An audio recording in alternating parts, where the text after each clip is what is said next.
it's me. I decided to do a different video today.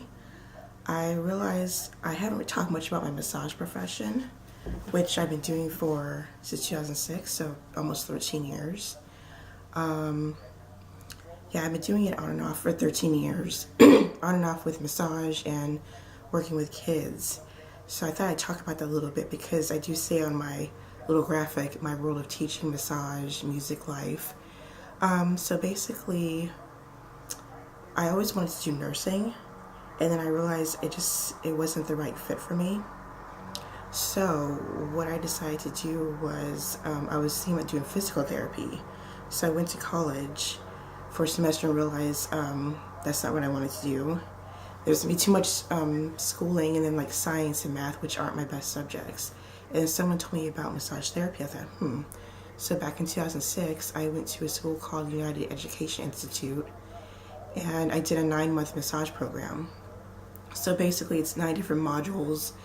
You learn about the different massages, you learn about different techniques to use, different settings where you can work, the whole thing. I really enjoyed my time there. I met great people. I'm still friends with some of my classmates. It was basically like a hangout. Like we obviously did work and stuff, but our teachers are very supportive, and it was a really good opportunity. So my goal was to always do massage privately. I really didn't want to work for a company because you get the cash. You're not like you set your own schedule pretty much. So right when I got out of United Education Institute 2007, I got hired by a company, what were they called? Oh, Experience the Escape. They were a new company. They were doing hair and nails, but they wanted to be a full service salon, so they did hair, nails, or trying to do massage. I was there for about a year, and in between I got hired with Massage Envy, and I only worked there for 4 months. But I had to leave Experience the Escape because there was like no one coming in for massage. I did so much marketing. And here's the thing, when you do massage, you're gonna have to take different routes. They always say, oh, it could be a full-time profession. Honestly, massage is more like a part-time profession because it's so up and down. When you work for companies or you work on your own, you don't make the same amount every single time. So I did so much marketing. I remember I bought t-shirts with Experience the Escape.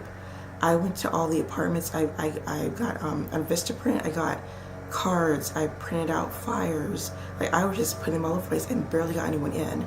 I was there. Sorry. That's not the call I was waiting on.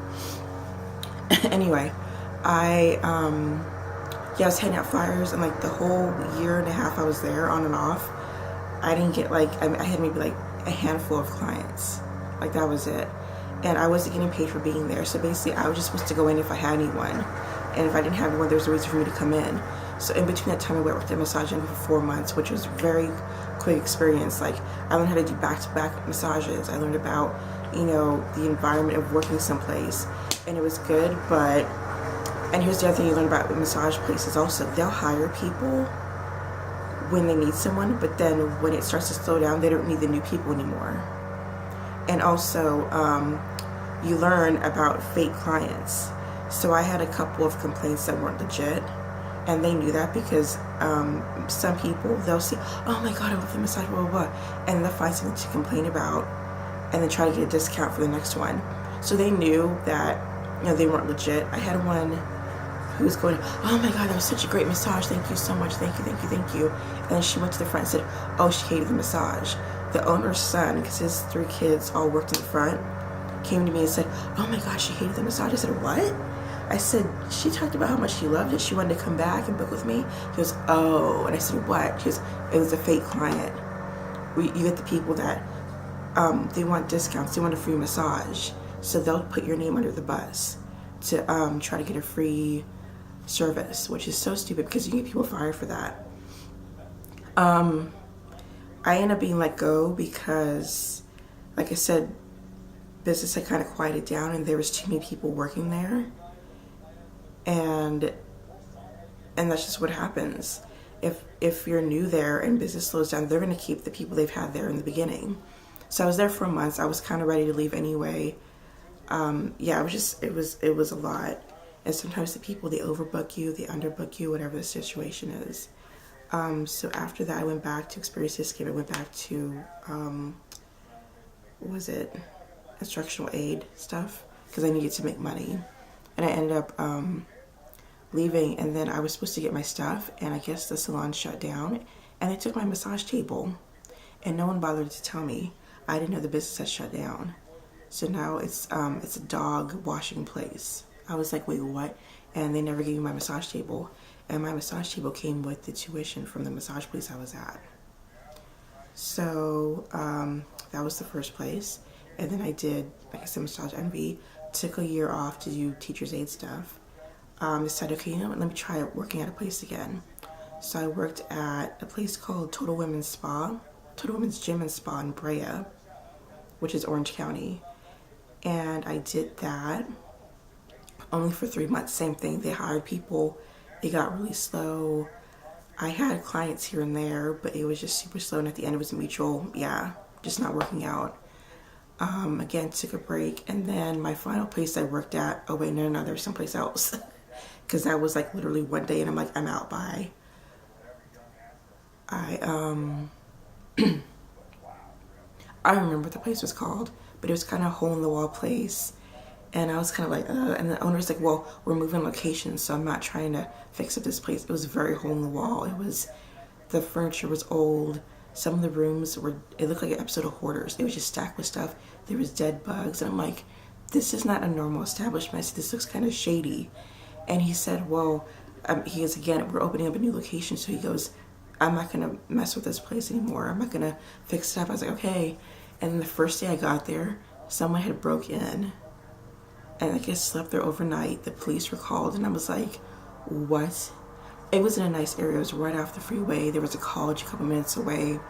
It was a nice area in Riverside, but my first day there, you already had people breaking in. The back rooms are trash. It was embarrassing that the police even had to look at that place. And then I worked in a couple people, and one of them ended the massage in the middle of it. I got the feeling that he thought there was going to be more to it. And then also, was it there one day or 2 days? No, I was there 2 days. And I was like, this isn't what I envisioned it to be, because we had a couple people that came in, and they just looked very seedy and shady. And I was like, this is not the environment that I want to be in. And then also, I saw how he was promoting the place, and it was like, it looked disgusting how he's promoting. It was girls in lingerie. And I said, listen, I work for Massage Envy. I've worked for Total Women's Gym, like high-end establishments. You're promoting girls with lingerie on. He goes, oh, that gets the men. I said, that gets the perverts in. And he kept saying, oh, I've been in business for X amount of years. I said, yeah, I've been doing massage at the time, I think 8 years. I said, that's not how you promote. So, yeah, I don't know. It's just weird. So I said, you know what, I'm just not comfortable. So I left, and then 2011, for a year and a half, I was at another Massage Envy in Pasadena.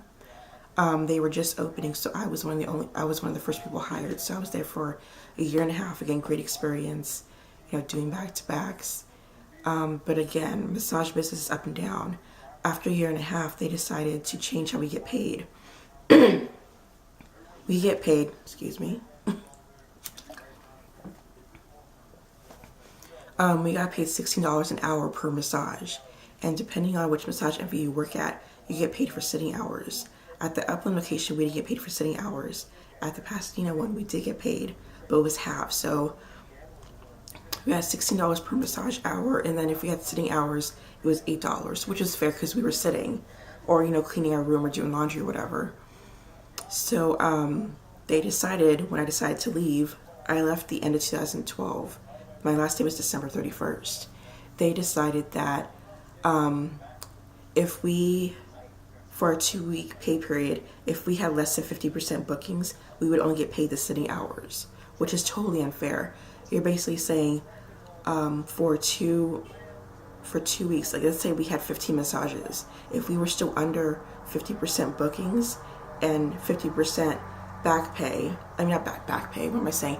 50% sitting hours, we only got paid $8 per massage, and everyone's like, that's not fair. Like, we're supposed to get $16 per massage, but they were going off of well, if you're 49% bookings and 51% sitting hours, we have to go off of the sitting hours. So people were left and right. They were like, that's not fair. And it's not fair for certain people. Like, I worked the morning hours. I worked 10 to 3, and then the next group came in for like 3 to 10 or 8 or whatever that their hours were. So the people in the evening, they didn't have that issue because they were always booked. If you work in the morning hours, you're not always booked, especially like on a Tuesday or Wednesday. Those are the slowest days. And I didn't want to work in the evenings. I was driving an hour to work and then eventually half an hour to work because I moved. And, it just wasn't fair. So I decided, you know what, I'm just not going to work for companies anymore. So since the beginning of 2013, I've been working independently, and that's up and down. I've been doing that on and off the past few years. It's just, it's hard because massage has a very bad stereotype, and the media doesn't help with it. In the area that I'm in, it's the IE, so it's a little bit lower income. If I was like in LA area, it would be easier for me to get some more decent people. You have people that want massive discounts. What I do is $60 for 60 minutes, $30 for 30 minutes, $1 a minute, which is very fair to me. In an area like the Inland Empire, lower income, they want discounts and everything. I've had people say, "Oh, can you do an hour massage for $30 or for $40?" It's like that's underpaying my skills. The only massage I'm doing right now is since I'm at my parents' house. I have a regular that I work on pretty much weekly or bi-weekly. I've worked in him for like 4 years, and he pays $60, no issue for him. Yeah, it's just crazy when people want discounts. It's crazy. Because, 60 for 60 is very fair. I know people, when I worked at Massage Envy, they would do $80 to $100 for one massage. And they were in the Pasadena area, again, a little bit more affluent, so they didn't have any issue paying for that. Let me see anything else. Yeah, I've just been doing that, and just, yeah, it's hard, especially in this area, to get decent clients because you got people that, stereotype and think certain things are going to happen. Even when you put the most professional ad out, they'll try to expect extra, and you have to let them know, listen, this is professional massage. And even when you put that down, they'll still be like, oh, well, do you do this and this? And I'm like, okay, do you not read where it's a professional? They said, well, that is professional. I'm like, no, it's not. So, yeah, that's my massage profession. I do that as side income, especially right now since I'm not making any money. And yeah, that's it for massage. I'm trying to think if there's any other things like stereotypes or jobs I had. No, that was it. Oh, wait. I did work at a doctor's office for like 2 days, and then I realized the schedule was going to work out, but that was like 2010-ish. I only worked a couple of days, and then this schedule was just going to be weird. So I decided not to do that. I decided to go back to working with the kids because I needed a set schedule. Like I said, with a lot of massage places, the schedule is all over the place. It's very rare that I see people do massage as a full-time thing. So if you are interested in massage, just letting you know, it's not a full-time profession. So if you have any questions, anything about massage, just let me know. I might do another massage video about like different types of massage and stuff like that. Yeah, I might do that. But anyway, that's it. Bye.